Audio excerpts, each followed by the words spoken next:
Jadi ada seorang misalnya mau berzina nggak jadi, meninggalkan zina, itu baru yang berpahala jika karena Allah Subhanahu wa taala.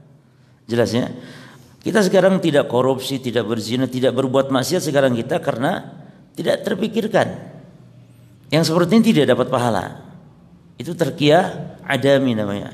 Atau disebut oleh para ulama tarkiyatul atau tarku ad-dhuhul. Tarku dhuhul, yang meninggalkan sesuatu karena enggak terpikirkan.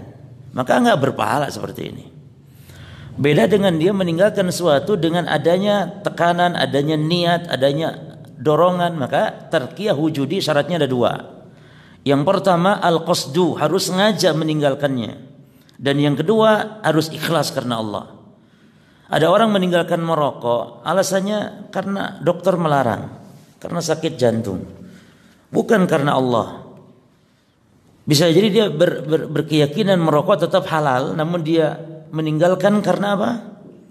Ya karena tidak enak saja misalnya. Apalagi meninggalkan rokok karena nggak punya duit. Ini tambah tidak pahala sama sekali. Jadi tarkiyah wujudi syaratnya berapa? Dua. Pertama harus adanya kesengajaan meninggalkannya. Kalau kita sekarang ini meninggalkan zina karena tidak sengaja.